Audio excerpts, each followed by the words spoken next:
Je te partage 5 choses à savoir quand tu vas contractualiser avec les grands groupes. Hello, c'est Laurent, fondateur de Smash Legal, les juristes à temps partagé. Récemment, je me suis entretenu du même sujet avec plusieurs dirigeants qui, comme toi, sont des patrons de start-up ou de PME. Alors, je vais te partager 5 astuces à mettre en place quand tu négocies avec les grands groupes. Première astuce, avant de négocier, tu te poses et tu prends le temps de décider de ce qu'est ton outcome idéal, ton objectif. Qu'est-ce que tu attends de cette négociation et surtout, c'est quoi l'effet que le contrat va avoir sur ton entreprise. 2. Demande-toi quelle est ta marge de manœuvre. Il y a des choses dans une négo, tu vas pouvoir les lâcher. Tu sais que tu pourras être souple. En revanche, il y en a d'autres, c'est des points durs, des choses que tu ne pourras pas concéder, soit pour des raisons objectives, financières, des raisons légales. Il faut que tu te demandes toujours quelle est ta marge de manœuvre, comment tu vas réagir par rapport au propal. Troisièmement, c'est très important que tu adoptes la posture et les méthodes de ton interlocuteur. Tu dois montrer que tu parles d'égal à égal, même si tu es plus petit. Ça veut dire utiliser des term sheets comme il le fait en amont. Ça veut dire négocier sur des markups dans des documents en ligne.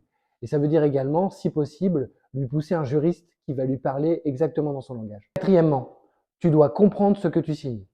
Vaut mieux signer en fait un contrat qui est rédigé un peu en langue française classique plutôt qu'en langue super juridique, mais le comprendre et pouvoir vraiment le faire tien et savoir ce qui va se passer dans l'avenir. Ça veut dire que la clarté des termes doit vraiment être précisée, que la responsabilité de chacun doit bien être fixée et surtout que les conditions de paiement et de rupture du contrat soient vraiment claires dans ton esprit. Cinquième astuce, c'est que même si ton contrat est signé, il y aura encore de la négociation plus tard. La négociation prévue dans des clauses de renégociation, comme négociation du prix par exemple, et de la négociation d'interprétation. Certaines clauses sont volontairement laissées un peu floues pour pouvoir s'engouffrer dans la brèche et rediscuter des termes du contrat. Encore 2 petites choses à savoir. La première, ne signe pas un contrat, même si ça te faisait rêver, un contrat que tu ne pourras pas respecter, que ta boîte ne saura pas mettre en œuvre en réalité. La deuxième chose, c'est tout ce qui n'est pas interdit est permis.